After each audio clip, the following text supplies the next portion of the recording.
नमो भगवते वासुदेवाय नमः। जय श्री राधे कृष्णा। आप सभी को जय मां कंजक चैनल की तरफ से अश्विन कृष्ण पक्ष एकादशी इंदिरा एकादशी की हार्दिक शुभकामनाएं। आज की वीडियो में हम आपको सुनाने जा रहे हैं इंदिरा एकादशी की पौराणिक व्रत कथा। उम्मीद करती हूँ कथा का पूरा फल लेने के लिए आप कथा को शुरू से लेकर अंत तक जरूर श्रवण करेंगे, क्योंकि कथाओं का पूरा फल हमें कथाओं को संपूर्ण सुनने से ही मिलता है। आधा अधूरा छोड़ने से हम सिर्फ पाप के भागीदार बनते हैं। तो चलिए आज की इस कथा को हम शुरू करते हैं। ओम नमो भगवते वासुदेवाय नमः।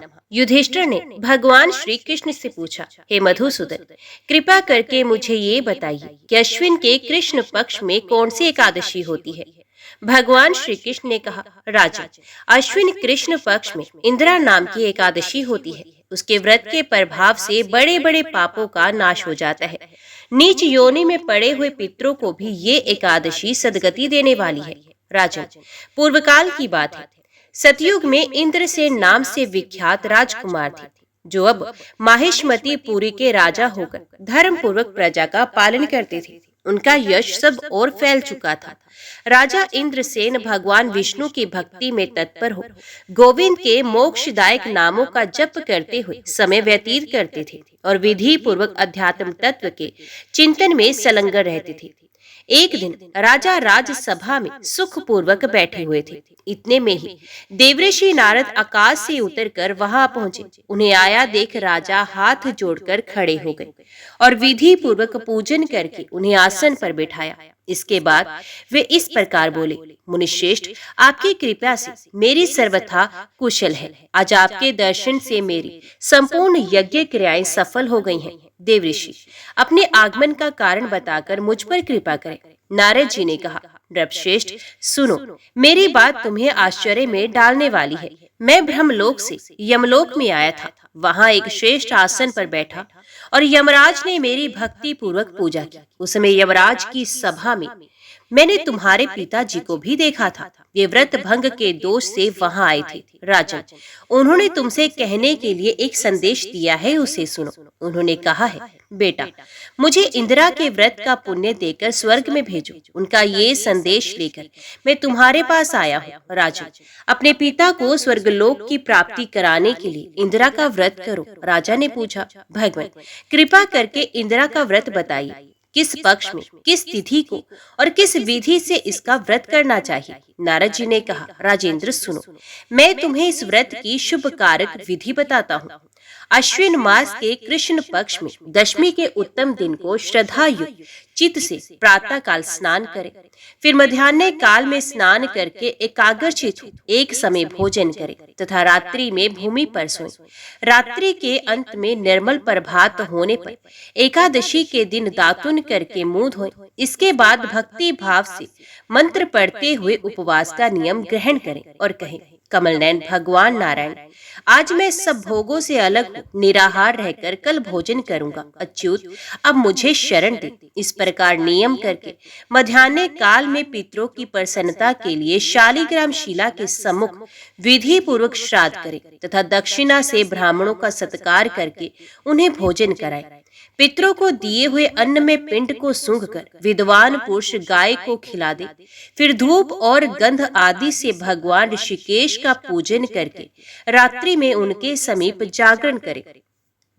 तत्पश्चात सवेरा होने पर द्वादशी के दिन पुण्य भक्ति पूर्वक श्रीहरि की पूजा करें। उसके बाद ब्राह्मणों को भोजन कराकर भाई बंधु नाती और पुत्र आदि के साथ स्वयं मौन होकर भोजन करें। राजन, इस विधि से आलस्य रहित होकर तुम इंदिरा का व्रत करो। इसे तुम्हारे पितृ भगवान विष्णु के वैकुंठ धाम में चले जाएंगे। भगवान श्री कृष्ण कहते हैं, राजन, राजा इंद्रसेन से ऐसा कहकर देवऋषि नारद अंतर ध्यान हो गए। राजा ने उनकी बताई हुई विधि से अंतपुर की रानियों, पुत्रों और भृत्यों सहित उस उत्तम व्रत का अनुष्ठान किया। कुंती नंदन, व्रत पूर्ण होने पर आकाश से फूलों की वर्षा होने लगी। इंद्रसेन के पिता गरुड़ पर आरूढ़ होकर श्री विष्णु धाम को चले गए और राजऋषि इंद्रसेन भी अकंटक राज्य का उपभोग करके अपने पुत्र को राज्य पर बिठाकर स्वयं स्वर्गलोक को चले गए।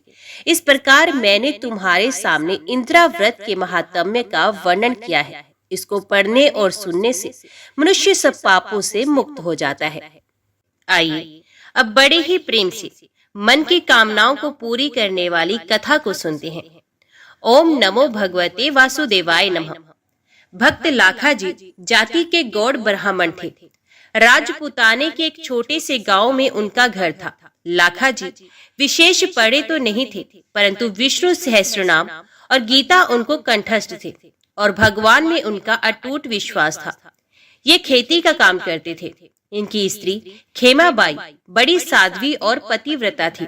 घर का सारा काम तो करती, खेती के काम में भी पति की पूरी सहायता करती थी और पति की सेवा किए बिना तो उसका नित्य का व्रत ही पूरा नहीं होता था। वे नित्य प्रातः काल स्नान करके पति के दाहिने चरण के अंगूठे को धोकर पीती। लाखा जी को संकोच होता, वे मना भी करते, परंतु खेमाबाई के आग्रह के सामने उनकी कुछ भी न चलती। उनके 2 संतान थी, एक पुत्र और दूसरी कन्या। पुत्र का नाम था देवा और कन्या का गंगाबाई। पुत्र के विवाह की तो जल्दी नहीं थी, परंतु धर्म भीरु ब्राह्मण को कन्या के विवाह की बड़ी चिंता थी। चेष्टा करते करते समीप के ही एक गांव में योग्य वर मिल गया। वर के पिता संतोषी ब्राह्मण थे। संबंध हो गया और समय पर लाखा जी ने बड़े चाव से अपनी कन्या गंगाबाई का विवाह करके उसे ससुराल भेज दिया। इस समय गंगाबाई की उम्र 12 वर्ष की थी। देवा उम्र में बड़ा था, परंतु उसका विवाह कन्या के विवाह के 2 साल पीछे किया गया। बहू घर में आई। बहू का नाम था लक्ष्मी। वे स्वभाव में साक्षात लक्ष्मी ही थी। इस प्रकार लाखा जी सब तरह से सुखी थे। लाखा जी का नियम था रोज सवेरे गीता जी का एक पूरा पाठ करना और रात को सोने से पहले पहले विष्णु सहस्त्रनाम के 50 पाठ कर लेना। उनके मुख से पाठ होता रहता और हाथों से काम। ये नियम जब वे 10 वर्ष के थे तभी पिता ने दिलाया था, जो जीवन भर अखंड रूप से चला। इसी नियम ने उनको भगवत विश्वास रूपी परम निधि प्रदान की।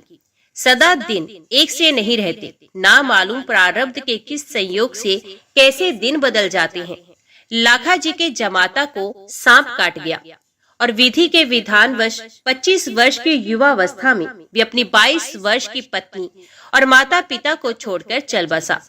जब लाखा जी को ये समाचार मिला तब उन्होंने बड़े धीरज के साथ अपनी स्त्री खेमाबाई और पुत्र तथा पुत्रवधू को अपने पास बुलाकर कहा, देखो, संसार की दृष्टि से हम लोगों के लिए ये बड़े ही दुख की बात हुई है। दुख इस बात का इतना नहीं है कि जवाई मर गए। जीवन मरण सब प्रारब्धधीन है, इन्हें कोई टाल नहीं सकता।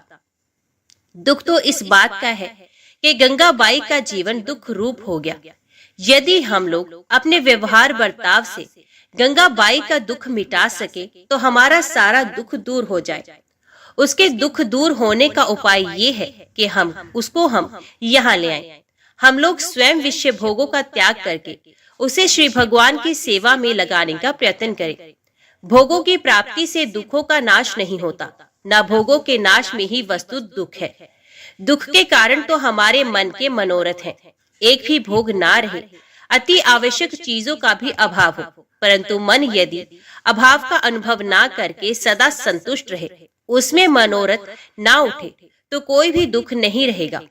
इसी प्रकार भोगों की प्रचुर प्राप्ति होने पर भी जब तक किसी वस्तु के अभाव का अनुभव होता है और उसको प्राप्त करने की कामना रहती है, तब तक दुख नहीं मिट सकते। यदि हम लोग चेष्टा करके गंगाबाई के मन से उसके पति के अभाव को भुला दे सके और उसकी सदा भाव रूप परम पति भगवान के चरणों में आसक्ति उत्पन्न कर दे, तो वे सुखी हो सकती है। यद्यपि यहाँ के सारे संबंध इस शरीर को लेकर ही हैं, तथापि जब तक संबंध है तब तक हम लोगों को परस्पर ऐसा बर्ताव करना चाहिए जिससे हमारे मन भोगों से हटकर भगवान में लगे और हमें परम कल्याण रूप श्री भगवान की प्राप्ति हो। हित करने वाले सच्चे माता पिता, पुत्र, भाई, स्त्री, स्वामी वही हैं जो अपनी संतान को, माता पिता को, भाई बहनों को, स्वामी को और पत्नी को अनंत कलेश रूप जगजाल से छुड़ाकर अचिंत्य आनंद स्वरूप भगवान के पद पर चढ़ा देते हैं। हम लोगों को भी यही चाहिए कि हम शोक छोड़कर नित्य शोक रूप संसार सागर से गंगाबाई को पार लगाने का प्रयत्न करें। लाखाजी की स्त्री, उनके पुत्र, देवा तथा पुत्र वधु सभी का लाखाजी के वचनों पर पूरा विश्वास था। वे सब प्रकार से उनके अनुगत थे। अतः लाखाजी के इन वचनों का उन पर बड़ा प्रभाव पड़ा और उन्होंने कहा, आप गंगाबाई को यहाँ ले आइए। हम लोग आपकी आज्ञा अनुसार भोगों का त्याग करके उसे भगवान के मार्ग पर ही लगाएंगे। इससे हमारा, उसका, सभी का परम कल्याण होगा। लाखाजी समधी के घर गए और वहां का दृश्य देखकर चकित रह गए। उन्होंने देखा गंगाबाई अपने सास ससुर को संसार की क्षण भंगुरता और मिथ्या संबंध का रहस्य समझाकर उन्हें सांत्वना दे रही है और वे उसकी बात मानकर रोना छोड़कर भगवान के नाम का कीर्तन कर रहे हैं। अपनी पुत्री की ये स्थिति देखकर लाखाजी को दुख में सुख हो गया। उन्हें मानो जहर से अमृत मिल गया। वे समधी से मिले। उन्हें देखकर शोक सागर उमड़ा, परंतु गंगाबाई के उपदेशों की स्मृति आते ही तुरंत शांत हो गया। समधी ने लाखाजी से कहा, लाखाजी, आप धन्य हैं जो आपके घर ऐसी साध्वी कन्या उत्पन्न हुई। आप जानते हैं युवा पुत्र की मृत्यु का शोक कितना भयानक होता है। स्त्री के लिए तो पति का वियोग सर्वथा असहनीय होता है, परंतु धन्य है आपकी पुत्री जिसने विवेक के द्वारा स्वयं तो पति वियोग का दुख सह ही लिया। हम लोगों को भी ऐसा उपदेश दिया कि हमारा दारुण पुत्र शोक दूर हो गया। हम समझ गए जगत के ये सारे संबंध आरोपित हैं। जैसे किसी खेल में अलग अलग समांग धरकर लोग आते हैं और अपना अपना खेल पूरा करके चले जाते हैं, वैसे ही संसार रूपी खेल में हम लोग आते हैं, संबंध जोड़ते हैं और खेल पूरा होते ही चले जाते हैं। यहाँ कोई किसी का पुत्र या पिता नहीं, एकमात्र परमात्मा ही सबके परम पिता है। हम सबको उन्हीं की आराधना करनी चाहिए। आप आ गए हैं, अपनी इस साध्वी कन्या को अपने घर ले जाइए। हम दोनों स्त्री पुरुष पुष्कर राज जाकर भगवत भजन में ही शेष जीवन बिताना चाहते हैं। आपकी पुत्री हमारे साथ जाने का आग्रह करती है, परंतु हमारे मन में भगवान ऐसी ही प्रेरणा करते हैं कि वे आपके ही पास रहे। हाँ, इतना हम जरूर चाहते हैं कि ये अपनी सद्भावना से हमारा सदा कल्याण करती रहे। आप जाइए। हम लोग बड़े ही कृतज्ञ हैं क्योंकि आपकी पुत्री ने ही हमारी आंखें खोली हैं और हमें वैराग्य विवेक का परम धन देकर भगवान की अवचारिणी भक्ति प्रदान की है। लाखाजी समधी के वचन सुनकर अचरज में डूब गए और उन्हें अपना विवेक वैराग्य इनके सामने फीका जान पड़ा। वे जमाता की मृत्यु के शोक को भूल गए और अपनी पुत्री तथा समधी समधन को जैसी स्थिति प्राप्त कराना चाहते थे उससे भी कहीं अधिक उनकी ऊंची स्थिति देखकर उन्हें बड़ा आनंद हुआ। उन्होंने समधी समधन को हर्ष के साथ पुष्कर राज भेज दिया। उनके निर्वाह के लिए घर में जो कुछ भी था सब बेचकर नकद रुपए उन्हें दे दिए और गंगाबाई को साथ लेकर घर की ओर प्रस्थान किया। गंगाबाई को प्रसन्नचित देख लाखाजी ने पूछा, बेटी, तेरी ऐसी अनोखी हालत देखकर मैं अचरज में डूब रहा हूँ। मैं तरह तरह के विचार करता आया था कि तुझे कैसे समझाकर धीरज बंधाऊंगा, परंतु तेरी स्थिति देखकर तो मैं चकित हो गया। बता बेटी, तुझे ऐसा ज्ञान कहाँ से और कैसे प्राप्त हुआ? गंगाबाई ने कहा, पिताजी, ये सारा आपकी भक्ति तथा भजन का प्रताप है। आप जो रोज पूरी गीता और विष्णु सहस्त्रनाम के 50 पाठ करते हैं, उन्हीं के प्रताप से भगवान ने मुझको विश्वास प्रदान किया और अपनी कृपा के दर्शन कराए। आपकी कृपा से भैया और मैं, हम दोनों ने विष्णु सहस्त्रनाम कंठस्थ कर लिया था। यहाँ आकर मैं जहाँ तक मुझसे बनता निरंतर मन ही मन विष्णु सहस्त्रनाम के पाठ किया करती। आपके जमाता की मृत्यु के 3 दिन पहले भगवान ने मुझको स्वप्न में दर्शन देकर कहा, बेटी, तेरे पति की आयु पूरी हो चुकी है, वे मेरा भक्त है। तेरे साथ कोई पूर्व संबंध का संयोग शेष था, इसी से उसने जन्म लिया था। अब इसे 3 दिन बाद सांप डसेगा। उस समय तू इसे मेरा सहस्त्रनाम और गीता सुनाती रहना। ऐसा करने से इसका कल्याण हो जाएगा और ये मेरे धाम को प्राप्त होगा। मैं तुझे वरदान देता हूँ, तुझे शोक नहीं होगा, तुझे सच्चा वैराग्य और ज्ञान प्राप्त होगा। तेरे उपदेश से तेरे सास ससुर भी कल्याण पथ के पथिक होकर अंत में मुझको प्राप्त करेंगे और तू जीवन भर मेरी भक्ति करती हुई अपने माता पिता तथा भाई भौजाई के सहित मेरे परम धाम को प्राप्त होगी। पिताजी इतना कहकर भगवान अंतर ध्यान हो गए और मैं जाग पड़ी। मानो उसी समय से मुझे ज्ञान का प्रकाश मिल गया। मैं सारे शोक मोह से छूटकर पति के कल्याण में लग गई। मैंने व्रत धारण किया और रातों जागकर पति देवता को गीता और सहस्त्र नाम सुनाती रही। तीसरे दिन पति देव स्नान करके तुलसी जी को जल दे रहे थे। मैं उनके पास खड़ी सहस्त्र नाम का पाठ कर ही रही थी। वे भी श्री भगवान का नाम ले रहे थे। इसी समय अचानक एक काल सर्प ने आकर उनके पैर को डस लिया और देखते ही देखते ब्रह्मांड फटकर उनके प्राण पखेर उड़ गए। अंतिम श्वास में मैंने सुना उनके मुख से हे नारायण नाम निकला और उनके कान में विष्णु सहस्त्र नाम के नामों ने प्रवेश किया। उनकी आंखें खुल गई। मैंने देखा श्री भगवान चतुर्भुज रूप में उनकी आंखों के सामने विराजित हैं। इतने में ही जोर की ध्वनि हुई और उनका कपाल फट गया। पिताजी, पतिदेव की मृत्यु ने मेरे मन में भगवत विश्वास का समुद्र लहरा दिया। अब मैं तो उसी में डूब रही हूँ। आप मेरी सहायता कीजिए जिससे मैं सदा इसी में डूबी रहूं। आप लोग मेरा साथ तो देंगे ही। लाखा जी पुण्य में गंगा की पुण्यपूर्ण वाणी सुनकर गदगद हो गए। उनकी आंखों से आनंद के आंसू बह चले। पिता पुत्री घर आए और माता और भाई भौजाई से मिलकर गंगाबाई ने उल्टी उन्हें सांत्वना दी। लाखा जी और खेमाबाई तो उसे दिन से विरक्त होकर समस्त दिन रात भगवत भजन में ही बिताने लगे। घर की सारी संभाल गंगा माई करने लगी। भाई भौजाई प्रत्येक काम उसकी आज्ञा लेकर करते। वे घर की मालकिन थी और थी भाई भौजाई को प्रामर्थ पथ में राह दिखाकर विघ्नों से बचाकर ले जाने वाली चतुर पथ प्रदर्शिका।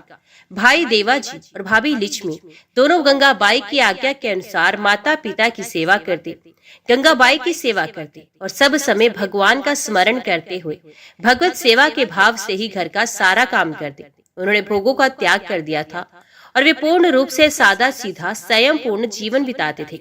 उनका घर संतों का पावन आश्रम बन गया था। देवी संपदा के गुण सब में स्वाभाविक सिद्ध हो जाते हैं। घर में दोनों समय भगवान बालकृष्ण की पूजा होती थी और उन्हें भोग लगाकर सब लोग प्रसाद पाते थे। इस प्रकार सबका जीवन पवित्र हो गया। लगभग 25 वर्ष बाद लाखा जी और खेमाबाई ने एक ही दिन श्री भगवान का नाम जपते हुए भगवान की मूर्ति के सामने ही शरीर त्याग दिया। देवाजी ने उनका शास्त्रोक्त रीति से अंत्येष्टि संस्कार तथा श्राद्ध किया। पुत्र वधु और कन्या ने उनके लिए 3000 विष्णु सहस्रनाम के पाठ किए। माता पिता की मृत्यु के बाद बहन भाई भौजाई तीनों भगवान के भजन में लगे। भाई भौजाई के विशेष अनुरोध करने पर एक दिन गंगाबाई ने भगवान से प्रकट होकर दर्शन देने की प्रार्थना की। भगवान ने प्रार्थना सुनी और प्रत्यक्ष प्रकट होकर तीनों भक्तों को अपने दिव्य रूप के दर्शन कराए। वे तीनों भगवान के प्रत्यक्ष दर्शन पाकर कृतार्थ हो गए और भगवत सेवा में ही अपना शेष जीवन व्यतीत करने लगे और अंत में भगवान के परम धाम को चले गए। तो बोलो लक्ष्मी नारायण भगवान की जय, राधा कृष्ण भगवान की जय। श्री तिरुपति बालाजी के रूप की कथा को सुनने से अनंत फल और माँ लक्ष्मी की कृपा मिलती है। तो आइए भगवान श्री तिरुपति बालाजी की कथा को बड़ी ही श्रद्धा से और प्रसन्नचित्त मन से सुनते हैं। इस कथा को पूरा सुनिए। बोलिए श्री लक्ष्मी नारायण भगवान की जय। तिरुपति बालाजी मंदिर भारत का एक प्रसिद्ध मंदिर है और इस मंदिर में भगवान श्री विष्णु जी के एक अवतार स्वामी वेंकटेश्वर जी की विराजमान मूर्त है। इसी वजह से मंदिर को प्रसिद्धि रूप से स्वामी वेंकटेश्वर मंदिर के नाम से भी जाना जाता है। भगवान वेंकटेश्वर को विष्णु जी का एकमात्र उस रूप से जाना जाता है जिन्होंने कलयुग के कष्टों से लोगों को बचाने के लिए अवतार लिया है। एक बार समस्त देवताओं ने मिलकर एक यज्ञ करने का निश्चय किया। यज्ञ की तैयारी पूर्ण हो गई। तभी वेद ने एक प्रश्न किया तो एक व्यवहारिक समस्या आ खड़ी हुई। ऋषि मुनियों द्वारा किए जाने वाले यज्ञ की हवि तो देवगण ग्रहण करते थे, लेकिन देवों द्वारा किए गए यज्ञ की पहली आहुति किसको होगी, यानी सर्वश्रेष्ठ देव का निर्धारण जरूरी था, जो फिर अन्य सभी देवों को यज्ञ भाग प्रदान करे। ब्रह्मा विष्णु महेश परमात्मा थे। इनमें से श्रेष्ठ कौन है, इसका निर्णय आखिर हो तो कैसे हो। भृगु जी ने इसका दायित्व संभाला।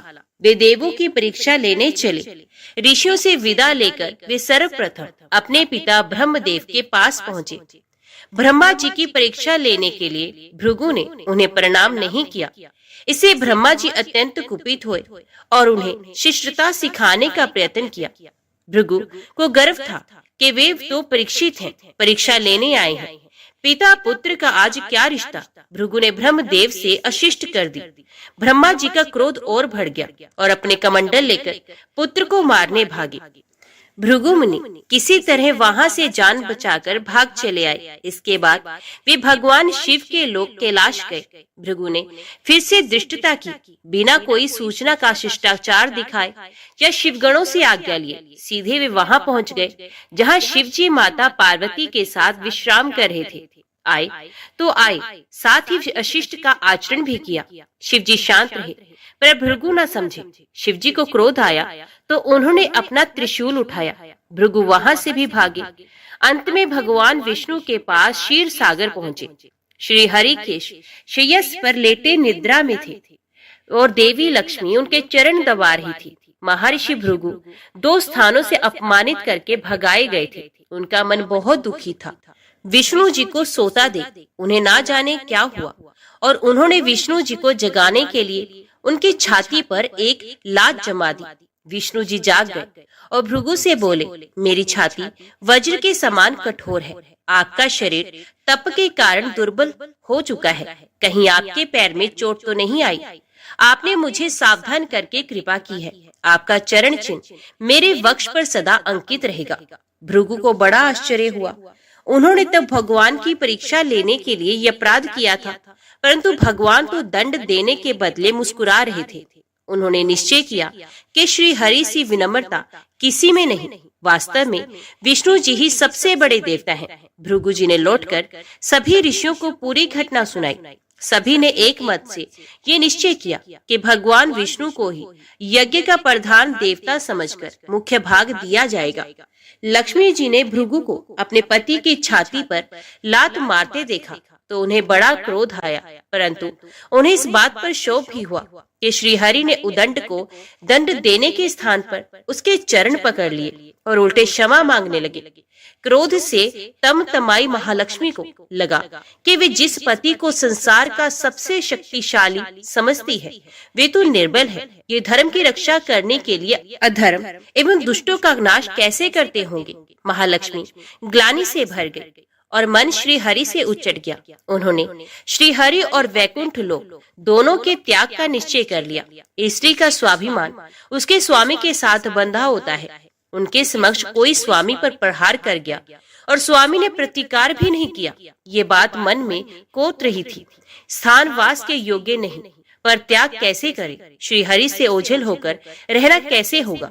ये उचित समय की प्रतीक्षा करने लगी। भगवान श्री हरि ने हिरण्याक्ष को मारने के लिए वराह अवतार लिया और दुष्टों का संहार करने लगे। महालक्ष्मी के लिए ये समय उचित लगा। उन्होंने वैकुंठ का त्याग कर दिया और पृथ्वी पर एक वन में जाकर तपस्या करने लगे।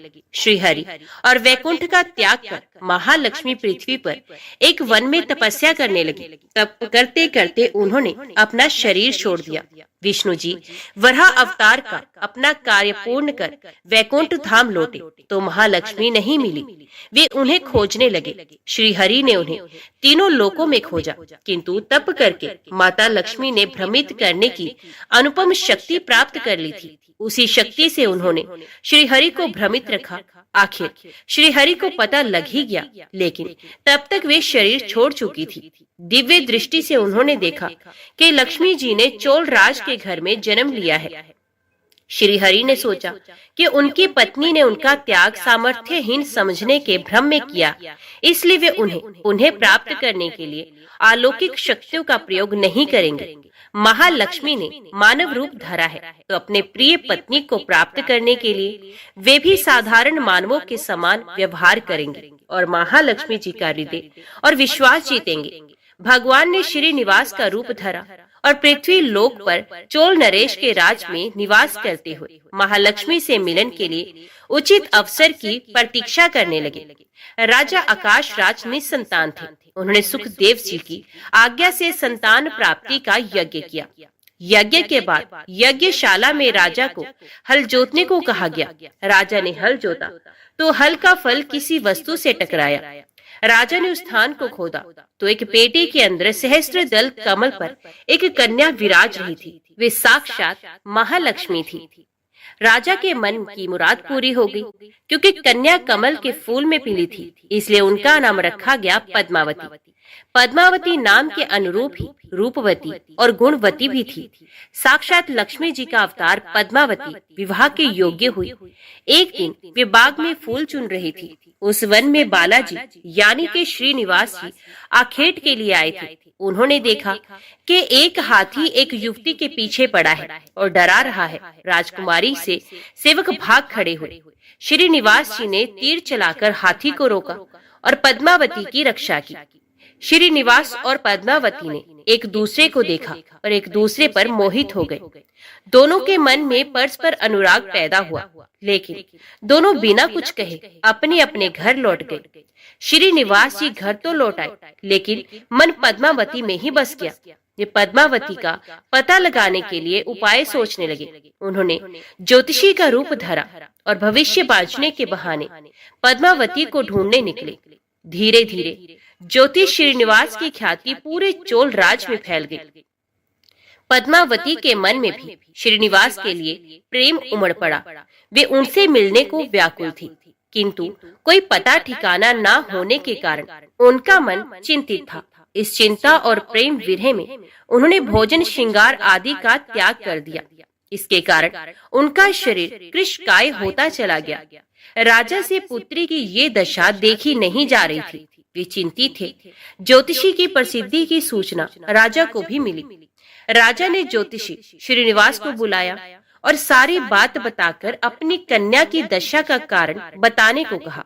श्रीनिवास राजकुमारी का हाल समझने पहुंचे तो पद्मावती को देखकर प्रसन्न हो गए। उनका उपक्रम सफल हो गया था। उन्होंने पद्मावती का हाथ अपने हाथ में लिया और कुछ देर तक पढ़ने का स्वांग करने के बाद वो बोले, महाराज, आपकी पुत्री प्रेम के विरह में जल रही है। आप इनका शीघ्र विवाह कर दें तो स्वस्थ हो जाएंगे। पद्मावती ने अब श्रीनिवास की ओर देखा। देखते ही पहचान गई।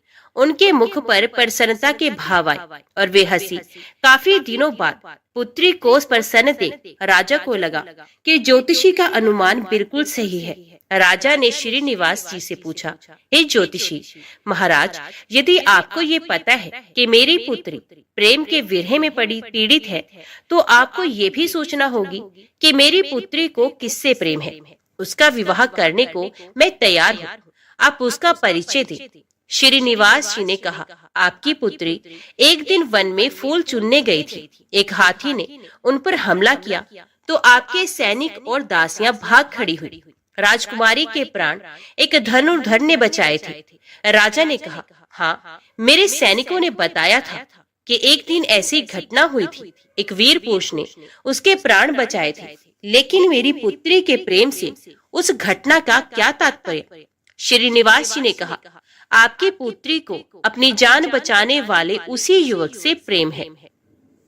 राजा के पूछने पर श्रीनिवास ने कहा, वे कोई साधारण युवक नहीं है, बल्कि शंख चक्रधारी स्वयं भगवान विष्णु है। इस समय वैकुंठ को छोड़कर मानव रूप में श्रीनिवास के नाम से पृथ्वी पर वास कर रहे हैं। आप अपनी पुत्री का विवाह उनसे करें, मैं इसकी सारी व्यवस्था करा दूंगा। ये बात सुनकर राजा प्रसन्न हो गए। उन्होंने सोचा कि स्वयं भगवान विष्णु उनके जमाई बनेंगे। श्रीनिवास और पद्मावती जी का विवाह तय हो गया। श्रीनिवास रूप में श्री हरि ने सुखदेव के माध्यम से समस्त देवी देवताओं को अपने विवाह की सूचना भिजवा दी। सुखदेव की सूचना से सभी देवी देवता अत्यंत प्रसन्न हुए। देवी देवता श्रीनिवास जी से मिलने और बधाई देने पृथ्वी पर पहुंचे, परंतु श्रीनिवास जी को खुशी के बीच एक चिंता भी होने लगी। देवताओं ने पूछा, भगवान, संसार की चिंता हरने वाले आप इस उत्सव के मौके पर इतने चिंतित क्यों हैं? तब श्रीनिवास जी ने कहा, चिंता की बात है धन का अभाव। महालक्ष्मी ने मुझे त्याग दिया है, इस कारण धनहीन हो चुका हूँ। स्वयं महालक्ष्मी ने तब से शरीर त्याग मानव रूप लिया और पिछली समृद्धियों को गुप्त कर लिया है। इसी कारण उन्हें ये सूचना नहीं कि वे महालक्ष्मी का ही स्वरूप है। वे तो स्वयं को राजकुमारी पद्मावती ही मानती हैं। मैंने निर्णय किया है कि जब तक उनका प्रेम पुनः प्राप्त नहीं करता, अपनी माया का उन्हें आभास नहीं कराऊंगा। इस कारण मैं एक साधारण मनुष्यों का जीवन व्यतीत कर रहा हूँ। राजा की पुत्री से शादी करने और घर बसाने के लिए धन, वैभव और ऐश्वर्य की जरूरत है। वह मैं कहाँ से लाऊं? स्वयं नारायण को धन की कमी सताने लगी। मानव रूप में आए प्रभु को भी विवाह के लिए धन की आवश्यकता हुई। यही तो ईश्वर की लीला है। जिस रूप में रहते हैं उस योनि के जीवों के सभी कष्ट सहते हैं। श्री हरि विवाह के लिए धन का प्रबंध कैसे हो, इस बात से चिंतित हैं। देवताओं ने जब ये सुना तो उन्हें आश्चर्य हुआ। देवताओं ने कहा, कुबेर आवश्यकता के बराबर धन की व्यवस्था कर देंगे। देवताओं ने कुबेर का आवाहन किया तो कुबेर जी प्रकट हुए। कुबेर ने कहा, ये तो मेरे लिए प्रसन्नता की बात है कि आपके लिए मैं कुछ कर सकूं। प्रभु, आपके लिए धन का तत्काल प्रबंध करता हूँ। कुबेर का कोष आपकी कृपा से ही रक्षित है। तब श्री हरि जी ने कुबेर से कहा, यक्षराज, आपको भगवान भोलेनाथ ने जगत और देवताओं के धन की रक्षा का दायित्व सौंपा है। उसमें से धन मैं अपनी आवश्यकता के हिसाब से ही लूंगा, लेकिन मेरी एक शर्त है। सुनकर ये सभी देवता आश्चर्य में पड़ गए। श्री हरि ने कहा, ब्रह्मा जी और शिव जी साक्षी रहेंगे। कुबेर से धन ऋण के रूप में ले लूंगा, जिसे भविष्य में ब्याज सहित चुका भी दूंगा। श्री हरि की बात से कुबेर सहमत हो गए। सभी देवता विस्मय में एक दूसरे को देखने लगे। कुबेर बोले, भगवान, मुझसे कोई अपराध हुआ तो उसके लिए क्षमा करें, पर ऐसी बात ना कहें। आपकी कृपा से विहीन होकर मेरा सारा कोष नष्ट हो जाएगा। हरि ने कुबेर को निश्चिंत करते हुए कहा, आपसे कोई अपराध नहीं हुआ है। मैं मानव की कठिनाई का अनुभव करना चाहता हूँ। मानव रूप में उन कठिनाइयों का सामना करूंगा जो मानव को आती हैं। धन की कमी और ऋण का बोझ सबसे बड़ा है।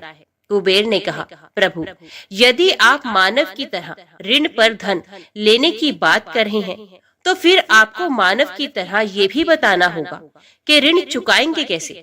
मानव को ऋण प्राप्त करने के लिए कई शर्तें झेलनी पड़ती हैं। श्रीनिवास जी ने कहा, कुबेर, ये ऋण मैं नहीं, मेरे भक्त चुकाएंगे, लेकिन मैं उनसे भी कोई उपकार नहीं लूंगा।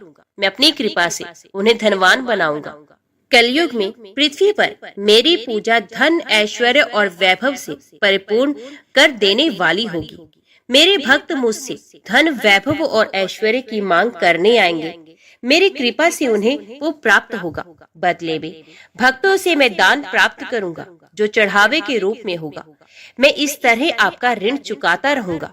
कुबेर जी ने कहा, भगवान, कलयुग में मानव जाति धन के विषय में बहुत विश्वास के योग नहीं रहेगी। उन पर आवश्यकता से अधिक विश्वास करना क्या उचित होगा? तब श्रीनिवास जी बोले, शरीर त्यागने के बाद तिरुपति के तिरुमला पर्वत पर बालाजी के नाम से लोग मेरी पूजा करेंगे। मेरे भक्तों की अटूट श्रद्धा होगी। वे मेरे आशीर्वाद से प्राप्त धन में मेरा हिस्सा रखेंगे। इस रिश्ते में ना कोई दाता है, ना कोई याचक है। कुबेर, कलयुग के आखिर तक भगवान बालाजी धन, ऐश्वर्य और वैभव के देवता बने रहेंगे। मैं अपने भक्तों को धन से परिपूर्ण करूंगा, तो मेरे भक्त दान से न केवल मेरे प्रति अपना ऋण उतारेंगे, बल्कि मेरा ऋण उतारने में भी मदद करेंगे। इस तरह कलयुग की समाप्ति के बाद मैं आपका मूल धन लौटा दूंगा। कुबेर जी ने श्री हरि द्वारा भक्त और भगवान के बीच एक ऐसे रिश्ते की बात सुनकर उन्हें प्रणाम किया और धन का प्रबंध कर दिया। भगवान श्रीनिवास जी और कुबेर जी के बीच हुए समझौते के साक्षी स्वयं ब्रह्मा और भगवान शिव थे। दोनों वृक्ष रूप में साक्षी बन गए। आज भी पुष्करणी के किनारे ब्रह्मा और शिव बरगद के पेड़ के रूप में साक्षी बनकर खड़े हैं। ऐसा कहा जाता है कि निर्माण कार्य के लिए स्थान बनाने के लिए इन दोनों पेड़ों को जब काटा जाने लगा तो इनमें से खून की धारा फूट पड़ी थी। पेड़ काटना बंद करके उसकी देवता की तरह पूजा होने लगी। श्रीनिवास जी और पद्मावती जी की शादी पूरी धूमधाम से हुई, जिसमें सभी देवगण पधारे। भक्त मंदिर में दान देकर भगवान पर चढ़ावा ऋण उतार रहे हैं। जो कलयुग के अंत तक जारी रहेगा। तो बोलिए श्री लक्ष्मी नारायण भगवान की जय। चंद्रवंश में सुवीर नाम से प्रसिद्ध एक राजा हो गए हैं। दक्षिण भारत के नारायणपुर में उनकी राजधानी थी। महाराज सुवीर की रानी नंदिनी के गर्भ से एक पुत्र हुआ, जिसका नाम तोंडमान रखा गया। राजकुमार तोंडमान बड़े ही वीर थे। 5 ही वर्ष की अवस्था से उनके हृदय में भगवान विष्णु की भक्ति प्रकट हो गई थी। युवा होने पर पांडे नरेश की सुंदरी पुत्री पद्मा के साथ उनका विवाह हुआ। विभिन्न देशों की अनेक राजकुमारियों ने भी स्वयंवर सभा में उनका ही वरण किया था। उन्हें देवराज इंद्र की भांति रिद्धि सिद्धि एवं सुखभोग की सामग्री सुलभ थी, तो भी वे उनमें आसक्त न होकर सदा भगवान के चिंतन में ही संलग्न रहते थे। एक दिन राजकुमार तोंडमान पिता की आज्ञा से वेंकटगिरी के समीप शिकार खेलने के लिए गए। शिकार में वे वही उन्हीं हिंसक जीवों का वध करते थे जो प्रजा के लिए भय उपस्थित करने वाले थे। स्वर्णमुखरी नदी पार करके ब्रह्म ऋषि शुक और रेणुका देवी का दर्शन करते हुए तोंडमान जब पश्चिम दिशा की ओर आगे बढ़े, तब एक जगह उन्हें पंचरंगा तोता दिखाई दिया। वे देखने में बड़ा ही सुंदर था और भगवान श्रीनिवास का नाम रट रहा था। उसकी दिव्य आकृति और मधुर बोली पर राजकुमार मुग्ध हो गए और उसे पकड़ने के लिए उसका पीछा करने लगे। तोता उड़कर वेंकटाचल के शिखर पर जा पहुंचा। तोंडमान भी उसका अनुसरण करते हुए गिरिराज पर चढ़ गए, परंतु वहां वे तोता कहीं भी दिखाई नहीं दिया। पास ही में श्यामा कवन था। निषाद राज वसु, जो भगवान श्रीनिवास के अनन्य भक्त थे, उस वन की रखवाली करते थे। राजकुमार को आते देख उन्होंने उनकी अगवानी की और उन्हें प्रणाम करके विनीत भाव से दोनों हाथ जोड़कर कहा, युवराज स्वागत है, कहिए आपकी क्या सेवा करूं? राजकुमार बोले, वनेचर, इधर एक पंचरंगा तोता उड़ता हुआ आया है, क्या तुमने उसे देखा है? वे श्रीनिवास की रट लगा रहा था, मैं उसी को ढूंढ रहा हूँ, बताओ वे किधर गया है? वसु ने कहा, युवराज वे भगवान श्रीनिवास का तोता है। उसे श्रीदेवी और भूदेवी ने ही पाल पोस कर बड़ा किया है। उसे कोई पकड़ नहीं सकता। भगवान को वे शुक बहुत ही प्रिय है। अब मैं भगवान की आराधना के लिए जाता हूँ। जब तक लौटकर ना आऊं, तब तक आप यहीं वृक्ष के नीचे आराम कीजिए। राजा ने कहा, निषाद राज, मैं भी भगवान के दर्शन करूंगा, मुझे अपने साथ ले चलिए। वसु ने बहुत अच्छा कहकर युवराज को अपने साथ ले लिया। स्वामी पुष्करणी में युवराज सहित विधि पूर्वक स्नान करके वे दिव्य विमान में विराजमान भगवान श्रीनिवास के समीप गए। तोंडमान ने देखा, बिल वृक्ष के नीचे भगवान का दिव्य विमान प्रकाशित हो रहा है। उसके भीतर भगवान श्रीनिवास विराज रहे हैं। परम सुंदरी श्री देवी और भूदेवी उनकी सेवा में संलग्न है। उनके श्री अंगों की श्यामलता अलसी के फूल से सुशोभित हो रही है। नेत्र खिले हुए कमल दल की भांति सुंदर एवं विशाल है। 4 भुजाएं थी। भगवान के अंग अंग से उदारता प्रकट हो रही थी। उनके मुखार विंद पर मंद मंद मुस्कुराहट की छटा मन को मोह लेती थी। श्री अंगों पर पीतांबर की अपूर्व शोभा थी। शंख चक्र आदि आयुध मूर्तिमान होकर भगवान की सेवा कर रहे थे। युवराज भगवान का यह अद्भुत स्वरूप देखकर मुग्ध हो गए और उन्होंने अपना तन मन धन एवं जीवन उन्हीं के चरणों में न्यौछावर कर दिया। उन दिनों वहां गए हुए सभी बड़भागी भक्तों को उनके प्रत्यक्ष दर्शन होते थे। निषाद राज ने भगवान का पूजन करके उन्हें मधु मिश्रित सामा का भात निवेदन किया और प्रसाद लेकर राजकुमार के साथ वे पुनः अपनी कुटी पर लौट आए। रात में उनकी कुटी पर रहकर राजकुमार ने सत्संग का सुख उठाया और प्रातः काल सेवकों सहित अपने नगर को प्रस्थान किया। मार्ग में उन्हें शुक मुनि तथा रेणुका देवी का भी कृपा प्रसाद प्राप्त हुआ। कुछ दिनों बाद राजा सुवीर ने अपने पुत्र को राज्य दे स्वयं वनप्रस्थ आश्रम ग्रहण किया। महाराज तोंडमान धर्मपूर्वक प्रजा का पालन करते हुए भगवान की आराधना में तत्पर रहने लगे। एक दिन निषाद राज वसु राजद्वार पर उपस्थित हुए। सूचना पाकर महाराज ने उन्हें दरबार में बुलाया और स्वागत सत्कार करके पूछा, निषाद राज कैसे पधारे हैं? वसु ने कहा, राजन, मैंने वन में एक बड़े आश्चर्य की बात देखी है। रात में एक श्वेत रंग का वरहा आकर मेरा सावा चरने लगा है। ये देख मैंने हाथ में धनुष लेकर उसका पीछा किया। वरहा मुझे देखते ही हवा हो गया। मैंने भी पीछा नहीं छोड़ा। स्वामी पुष्करणी के तट पर जाकर वे वरहा एक बांबी में घुस गया। तब मैं क्रोध में आकर उस बांबी को ही खोदने लगा। इतने में ही मूर्छित होकर गिर पड़ा। उसी समय मेरा पुत्र भी वहां आ पहुंचा। मुझे मूर्छित देख वे भगवान मधुसूदन की स्तुति करने लगा। तब भगवान वरहा का मुझ में आवेश हुआ। उन्होंने मेरे पुत्र से कहा, निषाद राज, वसु शीघ्र ही महाराज तोंडमान के पास जाकर मेरा सारा वृतांत उनसे कहो। राजा काली गो के दूध से मेरा अभिषेक करते हुए इस वल्मीक को धो डाले। इसके भीतर एक सुंदर शिला प्राप्त होगी। उसे लेकर शिल्पी द्वारा मेरी वरहा मूर्ति का निर्माण कराए, जिससे मैं भूमि देवी को अपने बाएं अंक में लेकर खड़ा रहूं। मूर्ति तैयार हो जाने पर बड़े बड़े मुनीश्वरों और वेखानस महात्माओं द्वारा उसकी स्थापना कराकर स्वयं तोंडमान भी उसकी पूजा करे। यो कहकर भगवान वरहा ने मुझे छोड़ दिया। तब मैं पूर्वत स्वस्थ हो गया। देवादिदेव भगवान वरहा आपसे क्या कराना चाहते हैं, ये बताने के लिए ही मैं आपकी सेवा में उपस्थित हुआ हूँ। राजा ने भगवान की इस आज्ञा को बड़ी प्रसन्नता के साथ शिरोधार्य किया। ग्वालों को आज्ञा दे दी, मेरे यहाँ जितनी भी काली और कपिला गोएं हैं उन सबको वेंकटाचल पर ले चलो। मंत्रियों को आदेश मिला, कल ही यात्रा करनी है। इसकी समुचित व्यवस्था की जाए। तदंतर तोंडमान अंतपुर में गए और सभी रानियों से वरहा भगवान का वे आदेश सुनाकर रात में वहीं सो गए। सपने में भगवान श्रीनिवास ने उन्हें बिल का मार्ग दिखलाया और राजद्वार से लेकर बिल के समीप तक पल्लव बिछवा दिए। सवेरे उठने पर राजा ने अपना स्वप्न लोगों पर प्रकट किया और द्वार पर बिछे हुए पल्लव वहां प्रत्यक्ष दिखाई दिए। महाराज ने शुभ मुहूर्त में यात्रा की और बिल के समीप पहुंचकर वहां एक सुंदर नगर बसाया।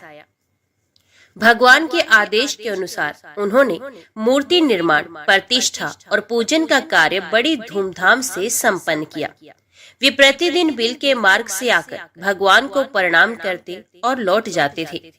एक दिन राजा के यहाँ एक ब्राह्मण देवता अपनी पत्नी के साथ पधारे और इस प्रकार बोले, महाराज, मैं वशिष्ठ कुल में उत्पन्न सामवेदी ब्राह्मण हूँ। मेरा नाम वीर शर्मा है।